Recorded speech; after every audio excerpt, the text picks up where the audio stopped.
میں چار جو بڑی نعمتیں، میجر اللہ کی نعمتیں ہیں، ان کا ذکر کرنے لگا۔ سب سے پہلے نمبر پر اگر ہم آگ کو دیکھیں، آگ یہ بھی اللہ کی بہت بڑی نعمت ہے۔ آگ ہے جس کے ذریعے سے ہم طرح طرح کے کھانے تیار کرتے ہیں۔ یہ آگ ہے جس کے ذریعے سے ہم چائے تیار کرتے ہیں۔ آگ اللہ کی نعمت ہے، اور ہے کس لیے؟ انسان کے لیے۔ یعنی اس نعمت کو انسان استعمال کرے اور اپنی زندگی میں اس سے فائدہ اٹھائے۔ پھر پانی، پانی اللہ کی کتنی بڑی نعمت ہے۔ کبھی ہم نے دیکھا رمضان المبارک کے مہینے میں صبح سحری سے لے کر افطاری تک پیاسے رہتے ہیں، تو کبھی دیکھا کہ جب گرمی کی شدت ہو تو اس گرمی کی شدت کی وجہ سے جو انسان کا کلیجہ ہے وہ منہ کو آتا۔ اگر پانی صبح سحری سے لے کر افطاری تک نہ پیئیں تو کتنا مشکل ہے انسان کے لیے۔ کتنی بڑی اللہ کی نعمت ہے، اور ہے کس لیے؟ انسان کے لیے۔ میڈیکل سائنس یہ کہتی ہے کہ اگر انسان 3 دن تک پانی نہ پیے تو اس کا زندہ رہنا مشکل ہو جاتا ہے۔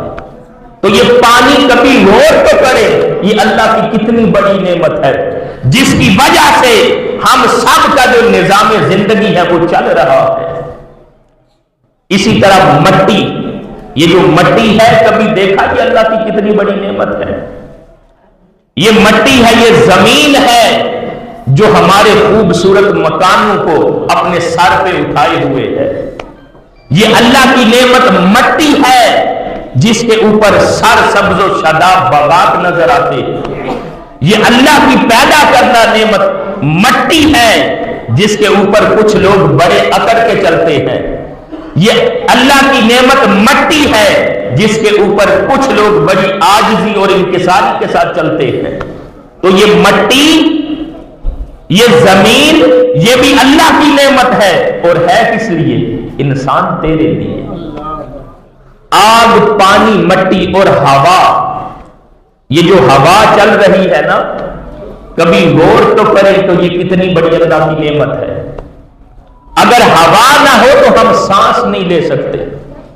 دیکھا جب بندہ ہوا سے اوپر خلا میں جاتا ہے جہاں ہوا نہ ہو تو اس کے لیے سانس لینے میں پرابلم آتی ہے۔ پھر ساتھ وہ سانس لینے کے لیے آکسیجن گیس کے سلنڈر لے کے جاتے ہیں۔ تو یہ ہوا ہے جس کے ذریعے سے ہم سانس لیتے ہیں، ہماری سانس چل رہی ہے۔ کبھی غور کیا یہ کتنی بڑی اللہ کی نعمت ہے۔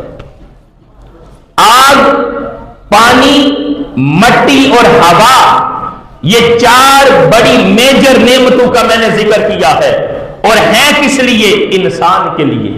اے انسان اب غور کر، جب ساری نعمتیں اللہ نے تیرے لیے بنائی ہیں تو پھر تجھے کس لیے بنایا؟ تجھے اللہ رب العزت نے اپنی عبادت اور بندگی کے لیے بنایا ہے۔ کبھی غور تو کر، اللہ رب العزت نے جو جو چیز بھی بنائی ہے، جو جو چیز بھی پیدا کی ہے، ہر چیز اپنے بنانے کا مقصد پورا کر رہی ہے۔ کوئی چیز ایسی نہیں کہ جس کو جس مقصد کے لیے بنایا گیا ہو اور وہ اپنا مقصد پورا نہ کرتی ہو۔ دیکھیں یہ مائک ہے، یہ کس لیے بنایا ہے؟ اس کے ذریعے سے آواز آسانی سے پہنچ رہی ہے۔ لائٹ بنائی گئی، لائٹ کس لیے؟ تاکہ روشنی ملے۔ یہ لباس ہے نا، کپڑے جو ہر انسان پہنتا ہے، یہ کس لیے ہے؟ تاکہ یہ ہمارے تن کو، ہمارے جسم کو ڈھانپ سکے۔ گرمی کی شدت ہو، پنکھے چلاتے ہیں، ہوا چلتی ہے۔